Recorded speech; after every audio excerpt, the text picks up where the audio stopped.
Hello and welcome to Red Shirt Cinema Club, a weekly podcast about watching movies with friends. Last week's double episode opener for Alien Earth set the scene for the series to come.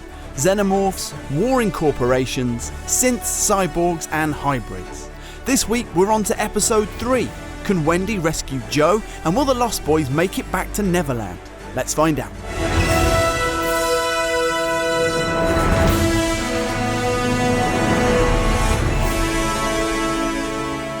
Hello and welcome to Red Shirt Cinema Club, where we have just watched episode 3 of Noah Hawley's Alien Earth, Metamorphosis. Did you know it was called Metamorphosis? No, I did. Interesting. Well, you guys don't exist in this episode yet. Wait. I am your host, Nathan Dighton, and I'm joined by Robert Pearson. Hello. And still the mind of a child transferred into the body of a scared adult, David Jackson. Why didn't Rob get an introduction? I just thought I wasn't going to do one every week, but then you are just always going to be... Because it's just true. Slightly. It's slightly true. Hey. Very good. Thank you. First of all, Rob, in 1 minute, could you please synopsize the episode Metamorphosis? Yeah, so Wendy goes to try and save Joe. She finds him in a lorry. He's being cocooned by the xenomorph. Yeah. Xenomorph doesn't seem fussed about killing him. Instead wants to go on top of the lorry where it gets stabbed, and then it has a fight with Wendy. Wendy tears its head off. Yeah. And the Lost Boys having a little talk, Slightly and Smee, I think their name is. Correct. Being all childlike, and Morrow comes along and they have a little exchange, and then Kirsh comes along and they have a little exchange, and Kirsh is like, I'm taking everything on this ship off this ship, and they do take everything off the ship, including the now decapitated xenomorph, and they do lots of experiments on it. Meanwhile, Joe and Wendy are incapacitated after they're running with the xenomorph. Yes. That weird guy in the corridor who we keep seeing, something's going to happen with him, right? The guy's just fixing a little damp patch or a hole. He's on my list of things to talk about. Yeah, he's there. Maintenance guy. He's there all the time. I watched episode 1 again over the weekend, and he's just there. Also. What's he doing? I don't know. Is this part of the synopsis? You've only got a minute. Yeah, and the Kirsh takes a little embryo, a xenomorph embryo, out the face hugger and puts it in, I believe, Joe's machine lung. I think it's his real lung. I think his lung that's been taken out and machinery's been added to it, and a xenomorph embryo has now been put inside. Who knows what for? That's all I can remember. That's pretty much the episode. Probably not for evil. Probably for good. Yeah, he's doing it for good. Yeah. That was horrible. We'll get to that, I guess. Episode 3 is about cleaning up the ship and getting back to Neverland, I guess, more or less. And all the other things that you mentioned. Oh yeah, Morrow is coming. He's just coming. He is. And they can't stop him. So I think it's fair to say that after episodes 1 and 2, we were cautiously I think among us, some of us were quite into episode 1 and then less into episode 2, or like bits of episode 1, but then episode 2 started to actually take off. Dave, what was your overall impression of episode 3?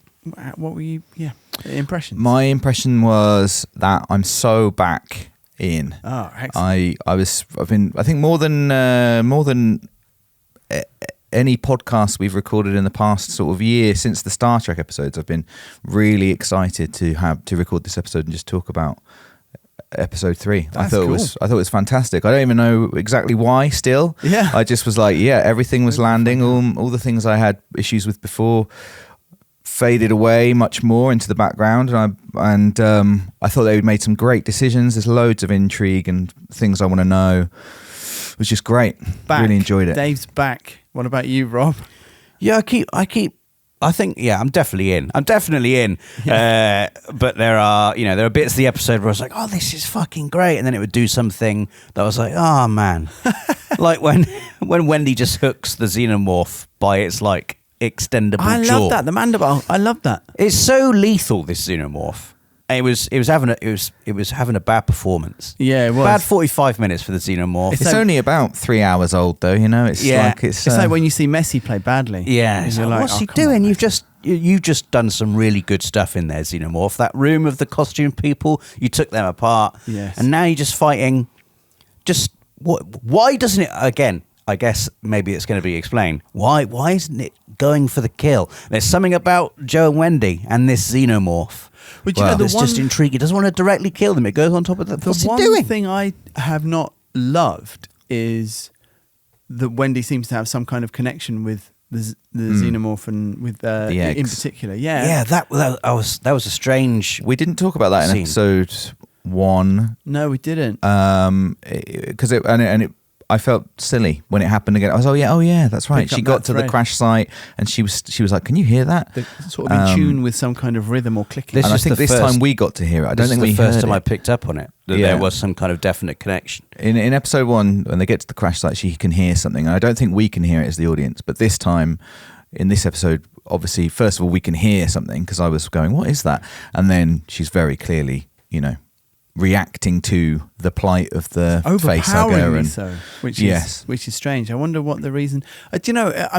I can't. But maybe it's just me because I can't think of any reason. She's just been created. She's a human. Aliens have never been to Earth. Yeah. She's been created by this company that doesn't even know about these. Not the company going to look for them. There's no reason she would be in tune with them that I can immediately think of. So I'm just not really intrigued by it, and I'm just sort of annoyed that she's fallen over. I don't know. So that was, if there was a bit that I wasn't sure about, it was that. Yeah. I guess I'm not that intrigued by it, but I feel, I don't know, I'm not against it.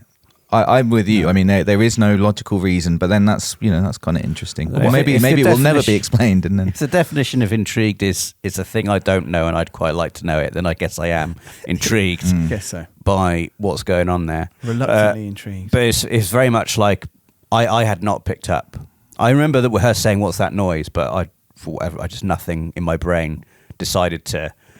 Well, to none of pay us attention to that. None of us spoke about it, so it didn't. It was one of those very much under the radar things that only made sense. Sometimes now. I read like other recaps or listen to podcasts about stuff that we've listened to, and it is funny how I'm just always reminded that people are just interested in different things. Like the show's really deliberately laid that for us, and we've just gone, nope, no, thank you. I will not be picking up this sandwich and taking a bite. But I appreciate you having made it, Alien Earth. But I think that, well, I mean, like I said, for me, I don't think you can watch an episode and be like, everything is a thread and I must remember every single thread. That's true. This is why recaps exist, unfortunately. But also, I find it quite pleasing when my brain had stored that away somewhere. And like I said, when in this episode, when she was reacting to it, it went, oh, and remember? And I think that's good TV craft or film craft, where you realise there was a detail earlier on that you had noticed but didn't put any stock Stashed. in, and just going, oh, that's what that was about. So let's stay with because there are a couple of scenes that we're switching between at the beginning of the episode. Wendy and Joe, Slightly and Smee, as you mentioned, Rob. Staying with Wendy and Joe in the truck scene, he's being cocooned there. Yeah. And there was part of me which was like, should probably cocoon him next to the eggs because that's where the face huggers will be. But Yes. he's probably just acting on instinct, and it grab the humans, slather them in my resin, stick them to the wall, job done it. Or was he trying to lure Wendy out? Who can say? Well, Joe certainly thought so because he was saying it's a trap. He was literally saying it's a trap. I don't know how he would know that. Maybe the xenomorph told him. And it was a trap, in as much as the xenomorph was just like waiting around the corner. It was. This is Came little cheeky through head. the little. Where have I seen that before? There's that sort of plastic, that shredded plastic that they like to put on like abattoirs and things. And Yeah. I feel like we've seen. Have you seen I think I'm thinking of velociraptors in Jurassic Park. Oh, I see. They stick their head I was through. thinking it might have happened in one of the Alien versus Predator movies, but Possibly. they're so dark. Who could have seen? Big grinning face comes through, and it is a trap, but not a very good trap, No. because the xenomorph again doesn't attack. As Rob said, it jumps up I onto read- the top of the truck and then I read gets this stabbed. scene as, I don't know why he didn't just come in and splash the walls with their blood. No. But I read this scene as the xenomorph is encountering something. Maybe you can tell that she's not human, that there's something else going on, can read the danger a little bit. And that's why, in terms of the difference in his performance, as you called it, he's got like a 9.5 on Opta in that party room. He's done very well. He's a little... Is that a football thing? It is, yeah. And less good in this midweek game. But I think maybe that's because it's the standard of squad depth. it's the standard of opposition, Rob. This is just for you guys right now, just so you know. Okay, I'm glad you're having a nice time. It's the standard of opposition. I think it's a mark. She caught that ball in episode 2 so quickly, and the xenomorph is throwing balls and she's catching them. That's what I'm reading. The only issue I had with the fight was that the xenomorph's not using its tail. I was like, I didn't have a problem with it being grabbed by the mouth parts. Right. But it's already seen it. We've already seen it be vicious with its tail. And they're famously, it's a knife on like scorpion-like. Yes, and I felt like it probably 1. could have caught her there, and it didn't. But wait! I've just realised that scorpion-like. Well, no, that was deliberate, and I was like, and obviously that's foreshadowing. But their conversation, I think, is probably foreshadowing. What did Kirsh say? Should I kill it? Yeah, and she obviously now has killed it, and Kirsh was like, well, we said it was up to her, right? And she was, but what did she? Oh no, was it Kirsh said? But what if there's another one? Yes. Waiting? What if whilst you're waiting, we're deciding about this one, another one comes to. I wonder if there's going to be more attack aliens in the show called Alien, where they've With put an 5 embryo episodes left to into go. some organic I just cells. don't know what's going to happen. I don't know. I'm not too sure. I think you're getting ahead of yourself. What I was going to say about this fight was that I'm glad that the alien was dead. Like I feel like it's such a good move because, as we discussed, I'm sure there will be more aliens. Also, as we've discussed, but I thought this one, I'm glad it's over. That bit is just done. It felt good. It's caused some carnage, but I was kind of reaching the end of the interest with the roaming alien. It's a really interesting. I was saying in the last episode, that it's come and it's just done all quite non-alien things in terms of just like it's very present physically and it's like just it's manifesting. It's smashed everybody up. It's jumped out of a scary hole in the ceiling, like all the stuff that it would only do at the end of a movie normally. Yes. And so I quite like that it's rounded that up by just saying, and now it's gone. Yeah. This really was just an early deploy. Because alien. you just don't know. There was a chance that this alien was going to be stalking parts of Earth for Ages. 10 episodes or however long the series is, 8. Yeah. And I'm glad that they've just gone, don't worry about that, that's done now. Yeah. And the alien is fallible as well. We know it can be killed by... It's funny, the chopping up of the episodes. I felt very much like about 20 minutes into this one, I felt like we finished like a chapter had ended, but not on an episode. That's the other thing I think is quite interesting about this, which we haven't spoken about, and I don't know if it's just when adverts might go if you watch this in another country, right? But there's such long, they fade to black, and then it's just long periods of, a good few seconds of nothing happening. I've just been watching Legion, right? I said last week, and I finished season 1. That has the same dips to black. That's also an FX show, so maybe it's just that in the States. Yeah, Fargo season 5 does it as well. I figured it has to be. I think it has to be advert structure. I don't think it's, but so to retain them in this edit as well, and to leave the blacks in for so long, I think it's also there was one in the first episode where, because I didn't know it was going to do that, obviously I found it just quite, I was sure they were going to just jump back in with some loud, and instead it starts with a conversation just under the black, I think, and then when we fade up to the picture, I think that it's probably both, right? It probably is advert breaks, but also it's quite deliberate.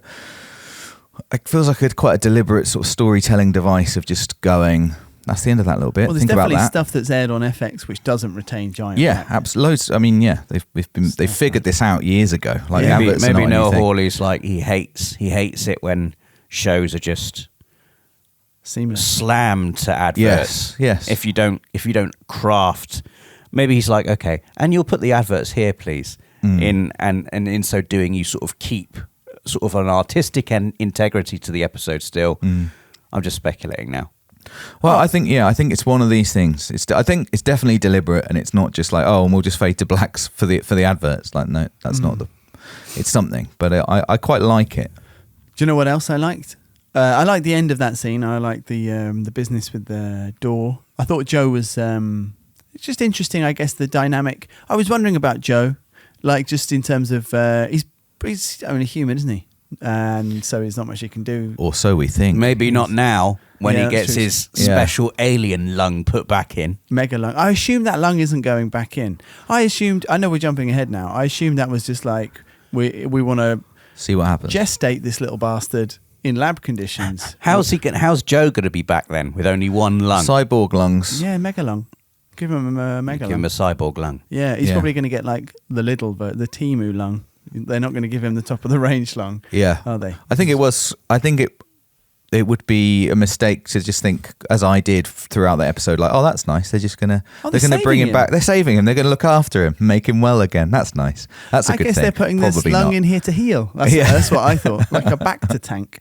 That is not what they're doing. No. And I liked The door thing was cool. I like that, and I liked at the end of the scene, I was thinking about his from his point of view, this thing which he seems very convinced is his sister, and he seems very emotionally sort of attached straight away, that he's just into it. But then obviously he was the big brother and he's trying to help her, and he's a medic, and actually he's just useless. He just lies down and almost dies. Yeah. I like that bit. I again about the related to the alien dying, but also just a choice. I enjoy that they've kind of fast forwarded through the standard. What is it? Where does it come from? How does it procreate? There's a lot of.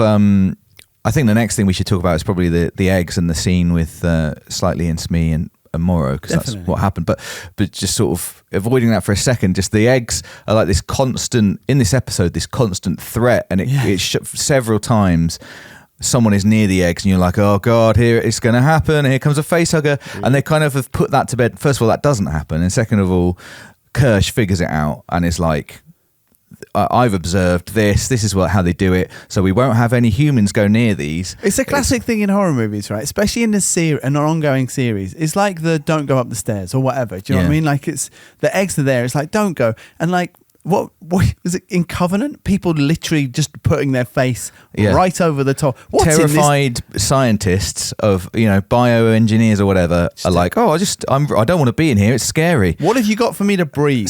What can I put my face right into? Yeah. Like, and of course, I like a show where people are as smart as the audience thinks it is, and just going, oh, I'm glad someone's figured it out and put that tiny alien into a living lung. Congratulations, Kirsh. I was going to say, one of the things we talked about not being so convinced by some of the comments last week, we're also talking about was the Lost Boy dynamic, and I thought that scene between Slightly and Smee was really good. It was great. I thought. really enjoyed it. Yeah, that was one of the scenes that made me feel okay about. I was enjoying that scene. Like, I had big reservations about children being in adult bodies and the actors acting as children's souls or whatever in adult bodies, and that scene smoothed over a lot of my issues. Definitely. Yeah, I thought it was a lovely back and forth between the two of them. Just the way that they, is it Slightly who forgets the xenomorph completely? He forgets it because Smee is just telling him about something else that he's seen, and then he's just like, "Oh yeah, my God, man, that was this like amazing alien creature." They call each other bro all the time. Bro, even that, I just really like, because 10-year-olds do that. And Morrow's interaction with them, as soon as he realizes that they're not afraid of him, or not as afraid of him as they should be, and they've got this strange thing going on. He's like, it's like a couple of kids. Yeah, and that whole scene was great. And then I really enjoyed Kirsh coming in. Yeah. When Kirsh and Morrow face off, it's a bit like, oh, that was great. Who's going to get the better of this little back and forth? Yes, it was very great. exciting. There's some nice physical comedy as well, like the way that Slightly and Smee move behind Kirsh. Yes. At some point they're like, what didn't he say? Like, who's the Are parent? you the parent? Yeah. And then they go like, I thought this was excellent. I mean, Morrow is still fantastic for me. I'm so interested in his character. He's so good, and this was so tense. The conversation he's having as he's uploading all the information from the ship into his mind and sweating profusely. I loved that. Like, it made it seem like a painful physical process he was undergoing. what was he? Yeah, I couldn't tell whether he was taking from the ship. He was taking from the ship, because it says, that was my take, because I think it says, that the data is erased afterwards. Like, it's like upload complete or something, and data was erased from source, and which surely means the ship, because he can't leave the data in the ship for the Prodigy people to have. Yeah. So it just lives with him now. So he's become he's like the betting USB. on him. He's the USB. Exactly. There's a really like good Johnny Mnemonic. There's a really good line in there which I thought was just so cool, which is something along the lines of, he's trying to ascertain what Slightly and Smee are, and also he says right away, like, I like that he knows that they're synthetic straight away. There's no like, because obviously to us everyone looks human, and you don't know. He's just like, you're obviously synthetic, but you know what's going on. We And said they're you like, don't know oh. what you are. Yeah. Yeah, and they're like, oh no, we're just synthetic, whatever. And he says something like, how nice it must be to just be synthetic, Right. rather than what I am, the worst parts of a man, which Yeah. I thought was fucking cool. That is a great line, and I mean that whole scene was so good because it brings together the things which the show itself has highlighted at the beginning in terms of we see synths, cyborgs, and hybrids all in the same space, all having a different dynamic with each other, and the cyborg synths face off of just the power shift. Kirsh just being cool. I still don't really know what to think of Kirsh. I think in terms of dynamics and sort of positioning, to have him obviously be part of Prodigy, but then to have a little bit of tension with Boy Cavalier, as you see later on in the lab, and that I think is a really interesting play on the classic Alien. We know that synths are basically robots and can be programmed, but often they have their own, and it's just cool. And in this scene, all of Kirsch's kind of inscrutability is directed into against this person who's being mean to children that we have just spent a few minutes really enjoying. The whole thing about swearing. Oh my God, you're swearing. Yeah, Like, you said that was fuck. cool. You said shit. I remember having conversations when I was about 8. A friend of mine just went, oh, I'm swearing too much, I'm going to cut back. And I was like it's a drug, like it's going to change me. I remember someone teaching me to swear at school. Not as in like, it was more like, just let go, man. I was like, no, swearing's bad. And he was like, just do it. And we were playing British Bulldogs in the playground, and he was like, next time you run across the playground, I want you to swear. And I ran across and I went, fuck. And he went, not that one.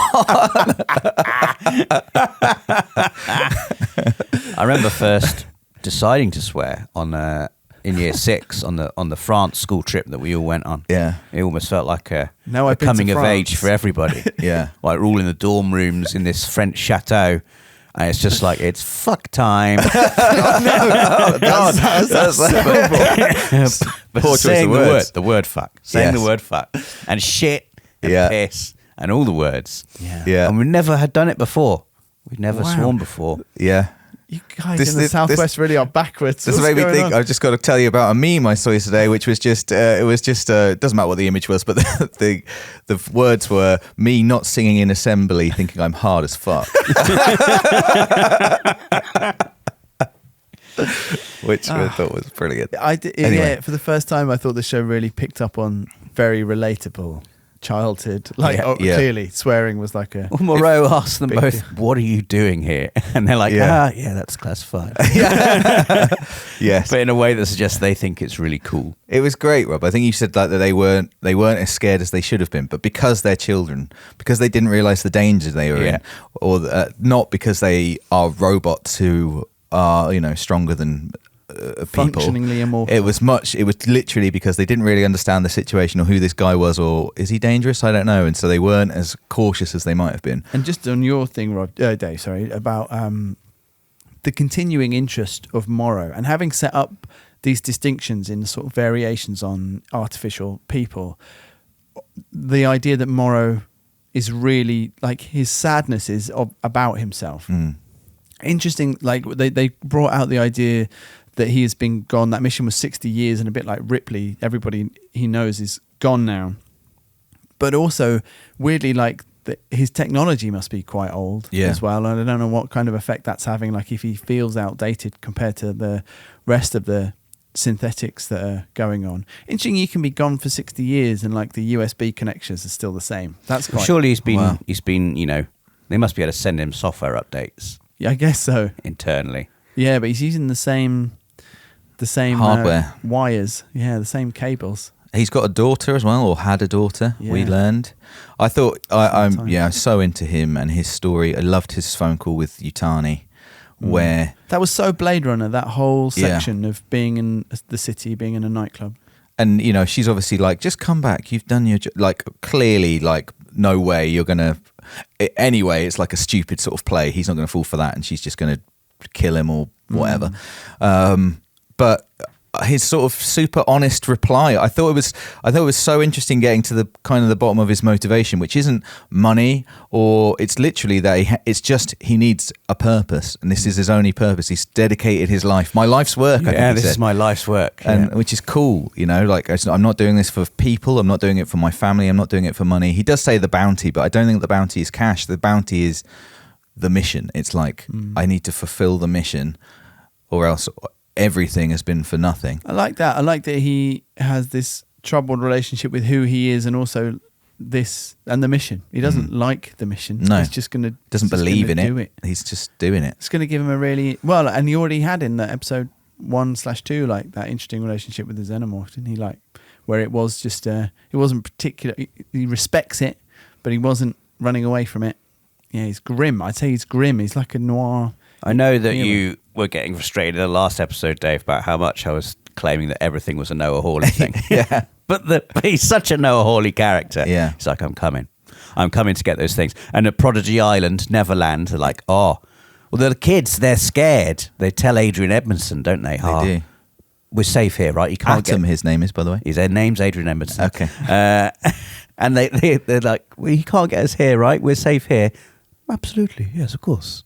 We're very safe here. You know they're not. How's Morrow going to get to them? And he's got his hooks in slightly. That phone call was great. What it was not a phone call. Like, how was he speaking? It's much worse than somehow? that. And it's quite horrible. I thought. Obviously, we saw him, attach some kind of device to Slightly when he grabs him by the throat. It's actually all a play to put, what I thought was just going to be a tracker on him, and it probably is, but it's also a means for him to just speak directly to him, and it's really horrible. I really. Oh, sorry. It was while we were watching episode 3, I felt so fucking stupid that I was like, during that scene where he's threatening Slightly, that Morrow is like Captain Hook, and I was like, oh my god, he's so obviously Captain. He's literally got a fucking hook for a hand. Oh yeah. Of course he's Captain. Oh, Hook. I didn't get that.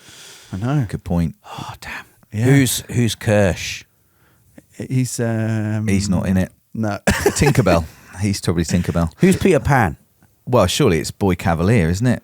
No, he's not Peter Pan. I think in his mind, I think he must be Peter. He's the boy genius, the prodigy, a bad Peter Pan. He doesn't want to grow up. As all the people who actually read the book and then told us we were wrong about Hook mentioned, that relationship between Peter Pan and the Lost Boys is quite a cold and odd one in some respects in the book. Yeah, and so I could see. I mean, he's the leader. He's their leader. He's literally put together the gang, hasn't he? I don't know. I mean, we're bouncing around a little bit, but like, yeah. I am slightly interested in his. Apart from that whole debate line, which I kind of took as a quite funny one-off, in terms of like, I just want someone who can debate me.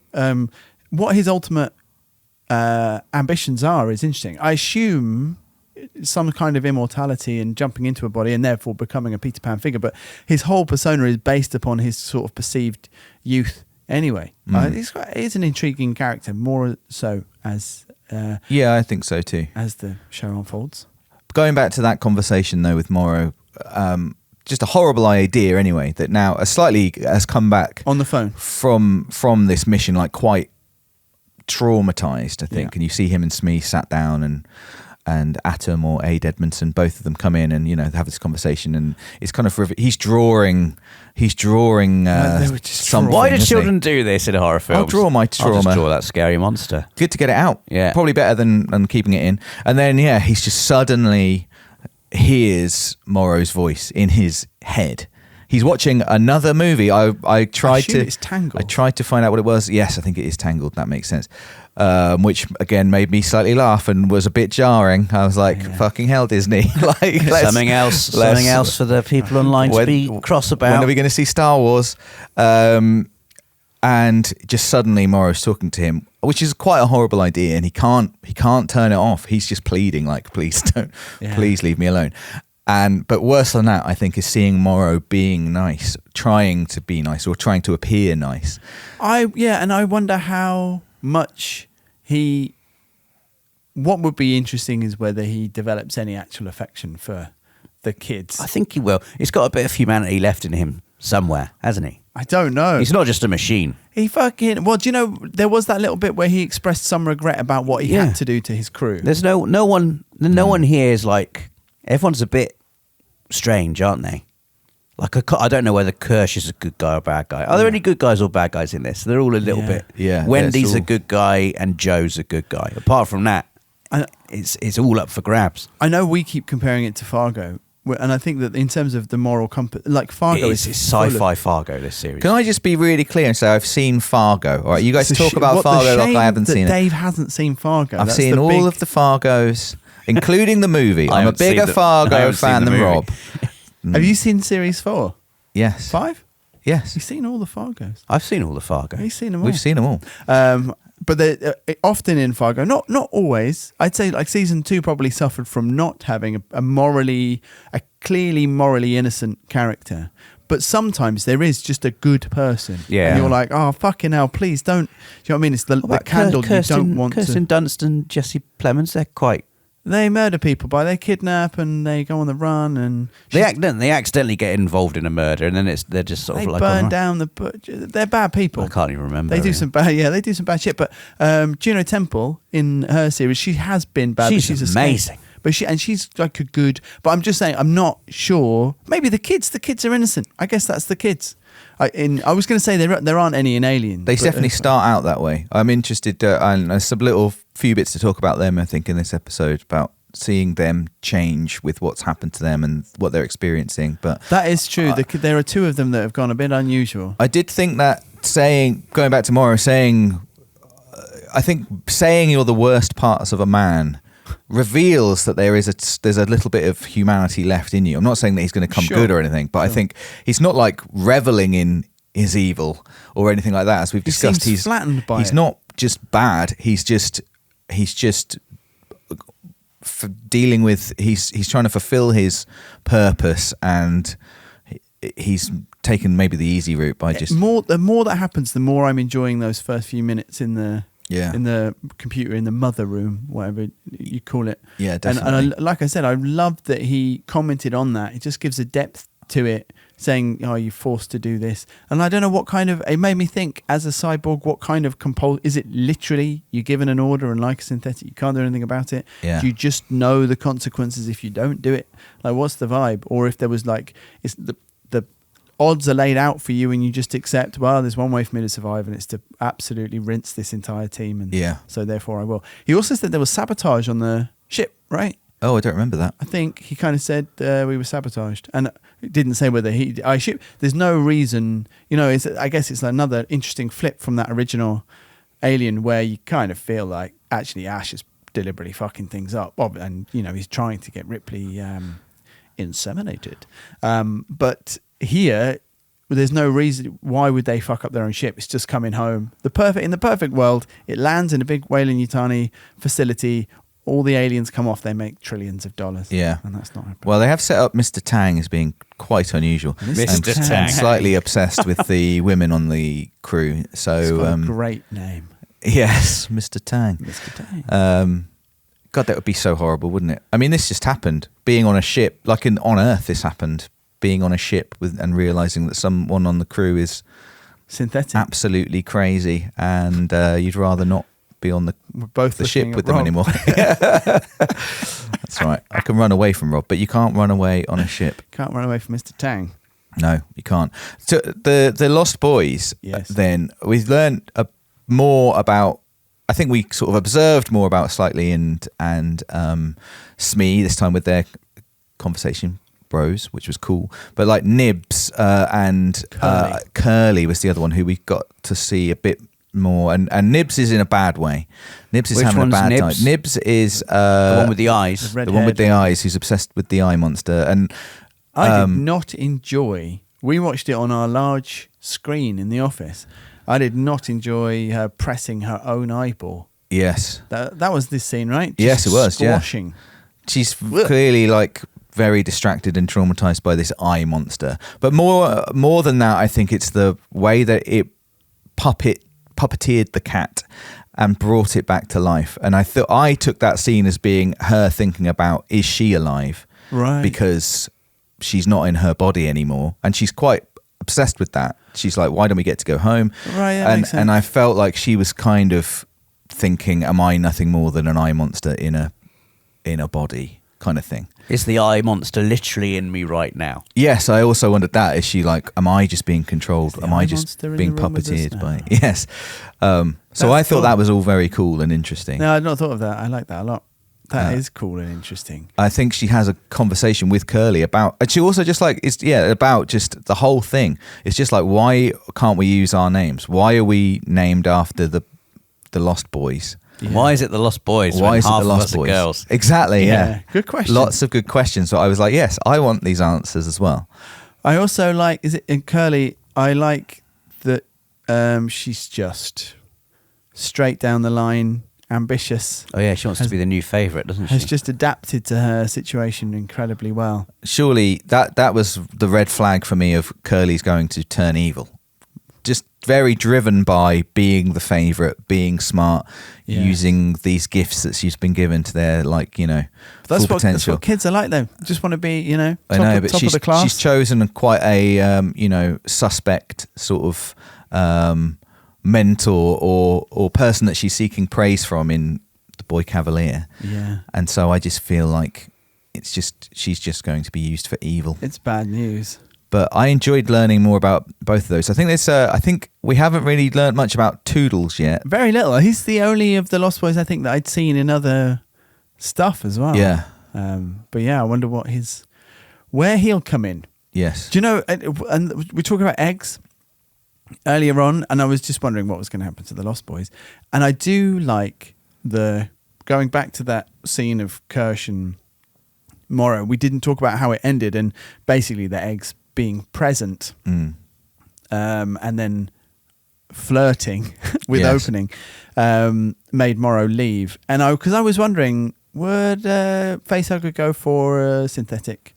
Could the octopus eye monster go into a synthetic body or brain? And I guess it was just interesting that Morrow was the only one who is probably susceptible to facehuggers. For some reason, I felt like this has been answered previously in some other alien media, like that they don't, you know, like Ash is completely safe. I think maybe I've just assumed it, that they don't really see non-organic things as potential places to lay their eggs or whatever they do. So it'd be like bees and fake flowers, I guess. Yeah. So I don't think there is any threat from the eggs to the like even just a physical threat from the facehuggers. I don't think they're going to go for the synthetics. And same with I would assume with the eye monster, it just seems like a biological thing. Although it did go for Nibs, and that was what she was quite. It tried to attack her at least, whether it tried to puppeteer her or not. I don't like those ticks either. Ugh. It's interesting. I find it. I kind of like. I think it's quite funny the way that they just get the. I am seeing them as kids now as well, which I think is it's working. Like the series is working. I'm not seeing them as this weird thing anymore. I'm seeing them more and more as children, and getting the children to help with your lab experiment. I thought was quite fun in a way, like silly. I do like the relationship with Kirsh and the kids in particular. And like he's just getting them involved. Do you want to help me make some cookies? I don't think exactly. It's like just hold that thing. You know, it doesn't feel very useful at all. Hold the suction thing. You're helping. That's right. Hold my scalpel. Pass if it comes out, hoover it up. Yeah. I like the scenes in the lab. They do remind me a little bit of Prometheus, and I guess I hang up with the whole Alien series where. Kind of like I was saying with the horror movie stuff, you kind of see people getting things wrong or flirting with the danger of what the xenomorph represents and just getting it wrong. There is no experiment on the alien or lab situation with the alien that has not gone wrong in any other previous version of it. And all of those take place in the future, interestingly-ish, I guess, enough. And it's like a generic kind of underpinning of the whole thing, that this is something which mankind cannot control. That's the whole fucking deal, and so don't even try. Obviously at this point generically we're quite worn out with that. I think like I'm sort of bored of that as an idea, so I get that tension when they're slicing open the egg and they're doing their science experiment. I'm obviously thinking this. I've seen this go wrong in 10 different ways already. Well, the only person with any competence, and I think this is what was giving me Promethean vibes, is David, and it was reminding me of David and his experiments. And that whole section of the corner of the alien universe is so unbelievably fucking dark and nihilistic that I don't like the shade it casts on these moments. But it was an interesting contrast. As we've said, I like that this show is doing things in a different way and telling a different story. And it does seem to be. Kirsh just knows what he's doing. And I was like, I don't know, it was like a little alarm went off in my head going, we are seeing like unprecedented alien lore. Like we have extracted, and I guess it's fair. I don't know what I thought the facehugger was doing. You know what I mean? Like what it was putting in people. But I guess it always was a little embryo. Yes. And then he was like, well, I'll just get it. I thought it was cool to see it. I'll just get it. And see it go into the lungs. I thought it was cool to see it.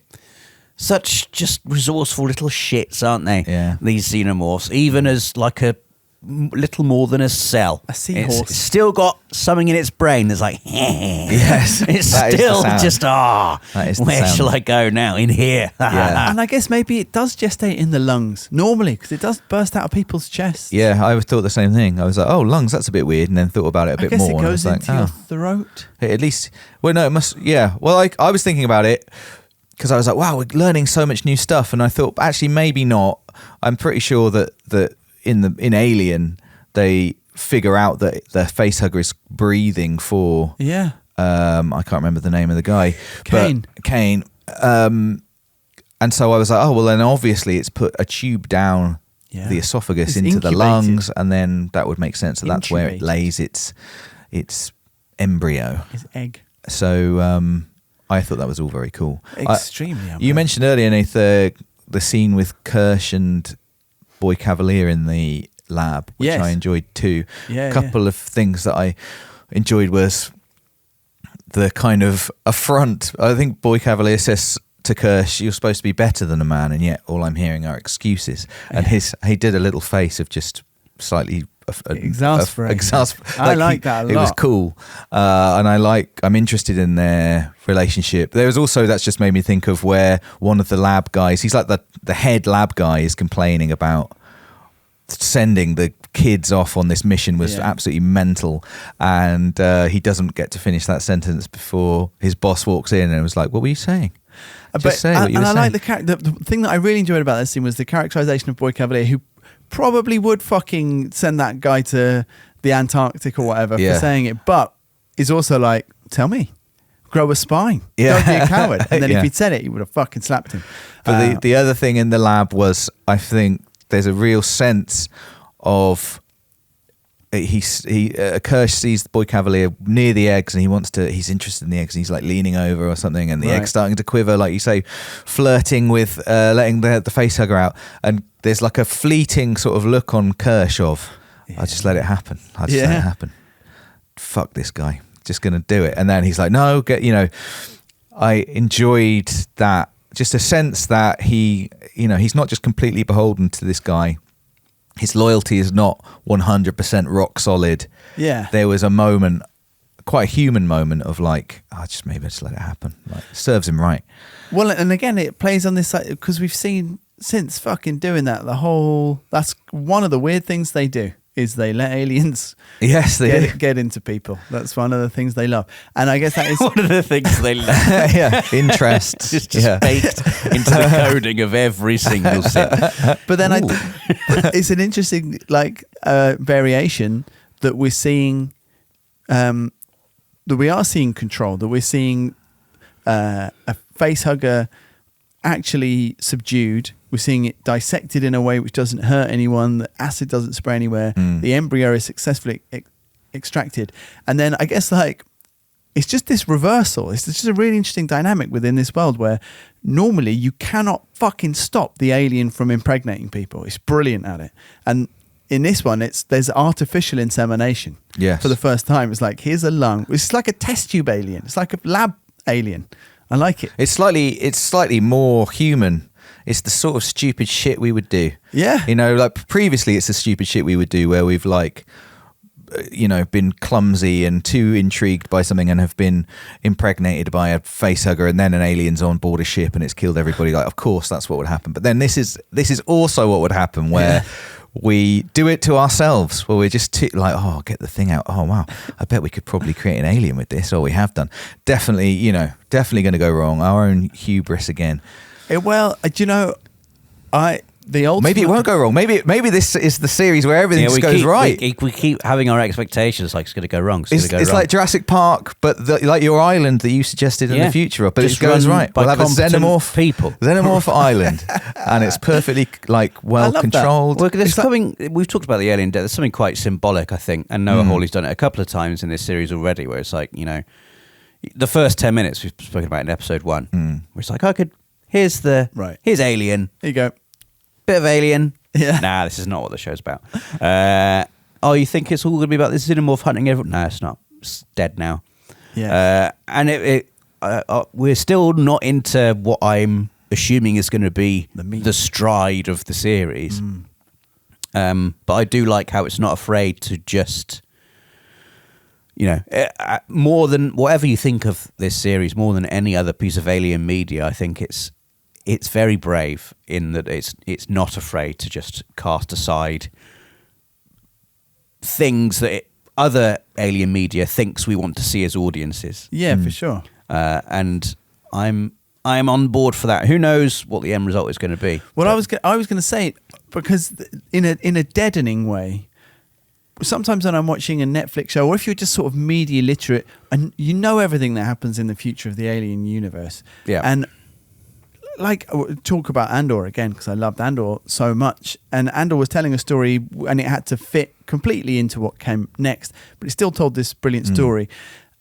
Operating within that space is like a skill, and it's funny to think about Alien, and we know ultimately aliens are not going to be running around on the Earth. Like, that isn't what happens, and actually no one's really heard of them, and there's various in-universe ways you can make that happen, but there's two things which the show absolutely will want to do or must do. One is somehow make it so that story which has already been told is still the story of this universe, and the other one is have a season 2 if there's space for it and this has made loads of money.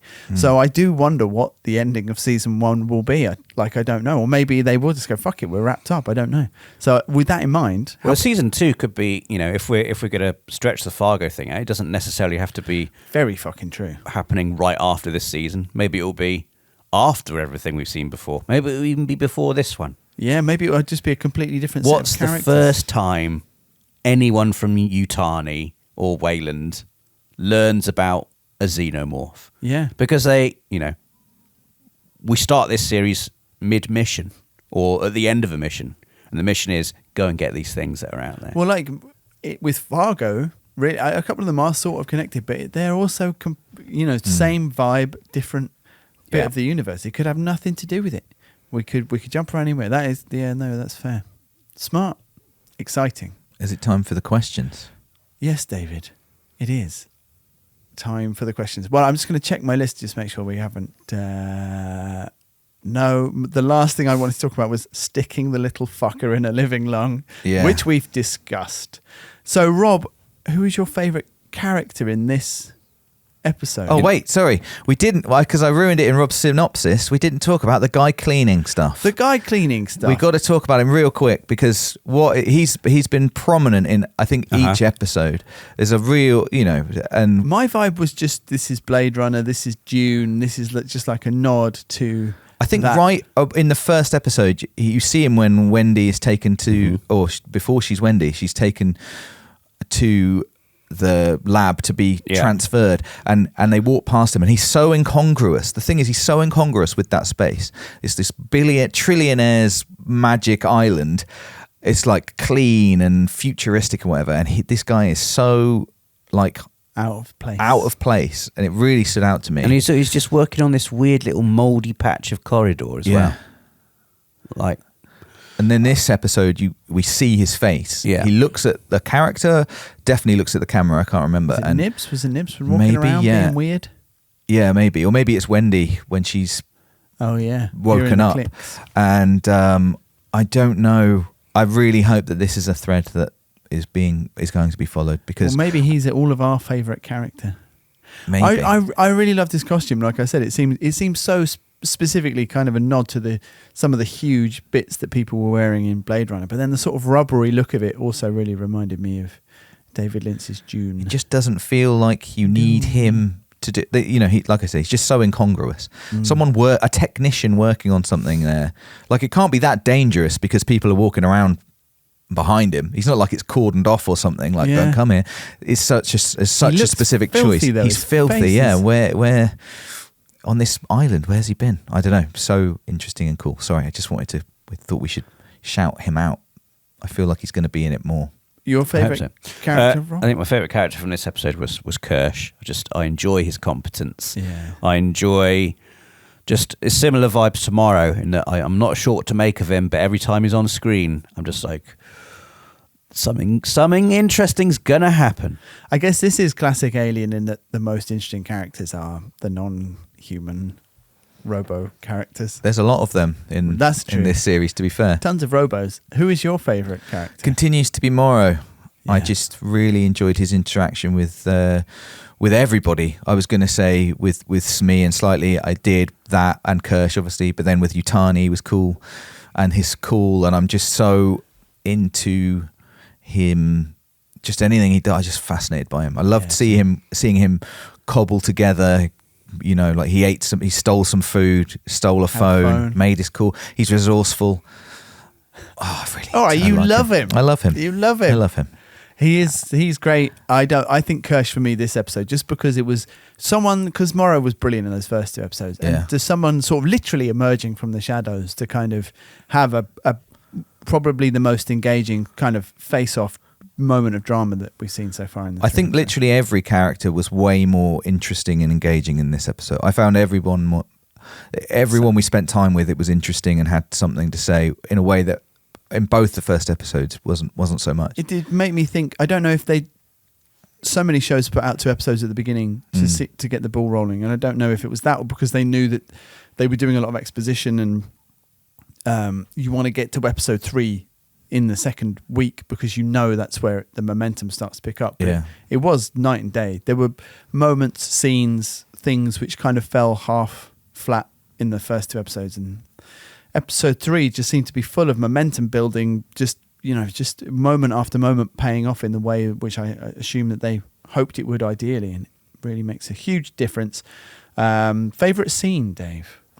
Oh, that's a good question. Favourite scene? It's the one we ask every time. Yeah, I forgot that you asked that one. I think it's got to be Morrow with the boys and Kirsh coming in. That's just it was just such a good scene for everybody. I think we just learn a little bit more about all of them. There's the constant tension of the eggs. There's the constant tension of what is Morrow going to do? How much is he going to find out? Is there going to be a fight? Just the whole thing was great. Yeah, I agree. Difficult to argue with, even though there's a xenomorph fight. Yeah. What about you, Rob? Yeah, I'd have to say the same scene. I'm also saying that scene, which means, Rob, what's your favourite line? My favourite line was when Morrow is on the phone to Slightly, and he says, it's less a line and more a sequence of lines. It's conversation. What you said to me before was very wise. Everybody needs a friend. Will you be my friend? And Slightly, just like a child, yes. And Morrow just smiles, thank you. It's very just unsettling. You sounded a little bit like your man there from Indiana Jones and the what shall we talk about? Yeah, Lost Ark. Rob's been saying that a lot. He's been coming into meetings and saying. Unfortunately, I don't think anybody else gets the reference. So everyone's always just like, he definitely, after we recorded Indiana Jones, I'm pretty sure it was you, Rob, came into a meeting and said that, and I think we were just there with a couple of people who had not watched it with us, and they were like, "What?" Well, it's a normal, It's a normal Gestapo thing to say. Well, we're talking about the budget today, I guess. Yeah. Excellent. I don't know what my favourite line was. I really liked the worst parts of a man line. Just a couple of the bits that Smee and Slightly were saying to each other. The swearing. Oh, that was great. Yes. Worst bit, which I feel less sure about this week. I might take that out. We can have some worse bit. The mandible bit, the hook in the mandible for me. Yeah. I really enjoyed that. I didn't want to see it. Just didn't want to see. I don't want to see the xenomorph being clumsy. No, fair. I liked that they were showing something which we've not seen about, like a physical altercation with the alien. Maybe that's why it couldn't use its tail. Maybe there's maybe if you do grab it by its extendable mouth, it just sort of like the nerves. It freaks out. You've got it by its a reflex. by its weak bit, and it can't do anything else. It's helpless. Yeah. What about you, Dave? God, it's really it's difficult actually. I really did enjoy every part of this episode, I think. What was my least favourite bit? While you're thinking, I'll say mine is the as yet unexplained. I just don't like it when characters are sort of all bewildered or like spaced out by vague things that no one else can hear. Like, it's just not my vibe. As I was saying last week about the sort of like the liminal space maze, like it's a bit like that. Or when Wendy's having her little episode. Yes. When she wakes up. Yeah. Yeah. I just don't like any of that stuff. So yeah, when she's walking through the corridors and she's all like, "Oh, I can hear it kind of being alive." Yeah, we'll see what happens. Maybe I agree. I was sort of annoyed that when she got into the lab, nobody noticed. Yeah. At any point, I thought like surely I know that they're like deeply engrossed in dissecting a facehugger, and I'd be quite. They were also quite invested in whether she was okay. Oh, Wendy. Yeah, I'm and glad just to see you hearing airlocks and things and some. It just. I mean, if you're doing a really important like specimen removal and the door behind you opens up, maybe she wasn't really there. Maybe the maintenance guy isn't really there, and that's why no one else ever seems to pay attention to him or see him. Maybe it's just something that Wendy's tuned into. Do you know, just because, we occasionally do sort of metaphysical thought experiments on this podcast, and the one that has reliably freaked me out more than any other, which I sometimes think about just at home, is, do you remember that episode where we were saying like, I think it was the Johnny Mnemonic episode, and we were talking about imagining if people in the future were listening to, someone in 100 years, 1,000 years, found these episodes and was like trying to piece together bits of culture. Like a research student was in the stacks in the library just listening to it. Yeah, they're leaning forward right now. Yeah, like, oh my God, they knew that this would happen. They're about to reveal something. Yes, and we're not. No. Louise or whatever your name is. Imagine if that. It's like if we'll never know if that paid off. But maybe we will though. But the idea that we're in direct dialogue with someone in the future, even if it's one way, and you've always known, haven't you? Somehow you've always known. There's something about you, an itch you couldn't scratch in the back of your mind. So we should tell Louise the lottery numbers for this. But no, that really freaked me out for some reason, even though it probably won't happen, and we wouldn't know about it anyway. So why did you mention this? Oh, just because Rob was talking about she wasn't really there, right? And then I said, "Are we really here?" And I may not even have said it. I may have thought that, and then thought, "Don't interrupt Rob with that. It's bullshit." I do think about this with just historical figures when we're talking about them, learning about them, whatever. Just like how weird for them to have no knowledge of. There are names and people who have prevailed for hundreds and thousands of years. Yeah. And it's just what a wild thing to. But they don't know about it. I know, but that's part of the wildness. Again, another shower thought of mine, and it's morbid, but people who have died in like famous bad tragedies. Yeah. Like people in 9/11, and they had no idea they're in 9/11. No, they were in it, what you're saying. And then like their world has just ended. Yes. Like, they have no knowledge of how the world changed post that event. Like I saw you tweet a shower thought at the weekend, Rob, just about being nice to people before they die. Yeah, which I thought, it's just weird, isn't it? I would love to know all the nice things that people will have to say about me after my funeral. It's so cruel. You get told all the nice things all the time. No, I don't. The internet writes loads of nice things about you. Rob, I love your feet. You're so funny. Rob's so funny again. He's so clever. If people, and handsome. It's not enough. If at my funeral people are saying that they liked my Friday features and that's all that my life has amounted to, you know what we're talking about? Speaking, kill myself all over again. I'll be saying how I never liked them. Talking about speaking to the future, we should record just to play at your funeral. Hello. You caught me Dead. See, the thing is, no one who goes to my funeral will know what that means. Just can you imagine? Am I not going? People are walking in and the music I don't starts. know, mate. Am I dead already? Is it because I'm dead already, or because I'm not invited? Because you're We in should- prison for the murder. Oh my God. Yeah, of Rob. Yeah. It won't be up to me whether you're invited to my funeral. Well, it could be. You could write it in your will. People or... don't write the guest lists to No, their you own can. funeral. You can leave like instructions, and you can say like, With your wealth. do not let that man in. Yeah. Like, he'll say we were friends. I hate him. Don't let him come. You have to play this song. Find the MP3 on my PC. Yes, exactly. Da-da. Do not listen to it Da-da. before funeral. Do not listen before funeral. Only one listen at funeral. But I did have I would have someone puppeteering my corpse. I'd have it come out of the An eye coffin monster. the octopus eye before it monster. even goes into the bit where you burn it. Yeah. Yeah, Just open. before. I'd write it down in my and someone. It's you. You can Yeah. be in charge, Dave. You have to do it. Right. press a Oh button. God. You have to make my corpse come up And Right. a scream. and have one a little mechanical thing in my mouth. Yeah. And my dead corpse must go. And you have Hello. to record the line. You can do it now. You have to. All right. Oh, well, it's just going to do the opening line. I thought it was just going to scream, don't burn me, or something like that. God. Just too late, to stop it. So that would be good. But I read that and I thought, I hope Rob's okay, because it was a very strange tweet. And then I thought, well, the reason is Why are you on Twitter? You keep saying you're not on Twitter. I was on Red Shirt Cinema because someone followed you from the Red Shirt Cinema Club account. I assumed it was you, but I don't know. No. Maybe it was me. But so I saw it on that. That was all. I saw it on the Red Shirt Cinema Club. Why are you on Twitter? Don't look at my tweets. Why are you I on tweet Twitter? them for the whole world and not you.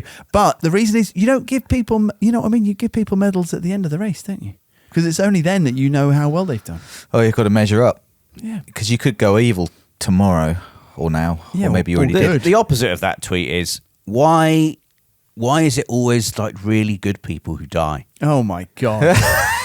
Whenever anyone dies, You could try that next weekend. it's always like, they're amazing, weren't they? And I think lots of people die who don't get the "they were amazing, weren't they" treatment. It's just you don't hear Oh, about the that. Streisand effect. a celebrity to die and for everyone to be like, Good. they weren't very nice, were they? I'm pretty really? sure that's happened. That happened with Thatcher. Yeah.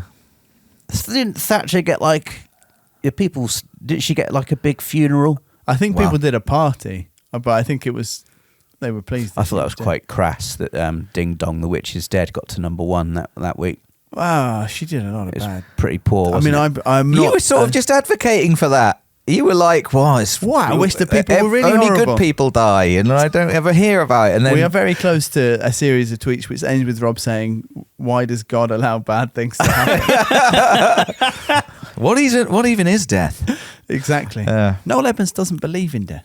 Really? Noel Edmonds. Oh, he's in good shape. I mean, he I is. don't think he's anywhere near it. Like Noel Edmonds goes into that category of celebrity who still looks the same now as they did when I was He a kid. does. He does. Like, he he looks does. incredible. Yeah. He's never looked any It's different. Like, Yeah. literally And incredible. they used to.